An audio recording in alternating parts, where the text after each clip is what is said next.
د تلوسې ورور نوښت راغلی دی او غواړي له خپلې کورنۍ سره یوه اونۍ تیره کړي.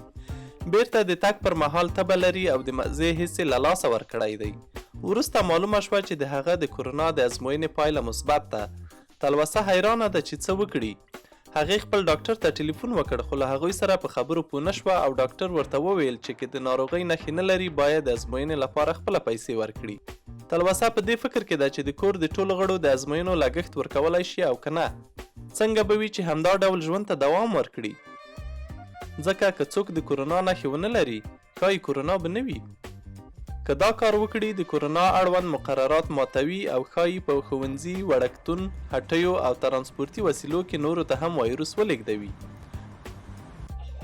اوس به څه کیږي؟ تلوسه اندېښمنه ده. له ښه مرغه د هغې ملګرې ولوله یو ښه وړاندیز لري.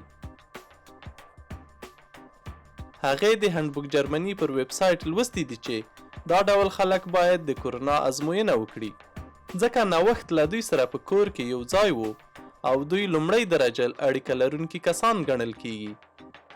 که د دوی ډاکټر ډیر بوخت وي دوی کولی شي 114 119 شمیرې ته زنګ ووهي او یا له سیمه ییزې روغتیایي ادارې سره اړیکه ونیسي څو د ازموینې لپاره وخت ترلاسه کړي. البته تلوسه باید خپله د ازموینې لپاره د وخت ترلاسه کولو هڅه وکړي او بل چاته انتظار ونه کړي. د ازموینې له منفي پایلې پرته د دوی ټوله کورنۍ باید 14 ورځې په کور کې کرنتین شي. تلوسه او میړه یې باید د خپل کار له ادارو سره وغږیږي چې له کور څخه د کار کولو شونتیا شته او که نه. د کرنتین ماتول ښایي درنه مالی جریمه او ان تر 2 کالونو بند ولري.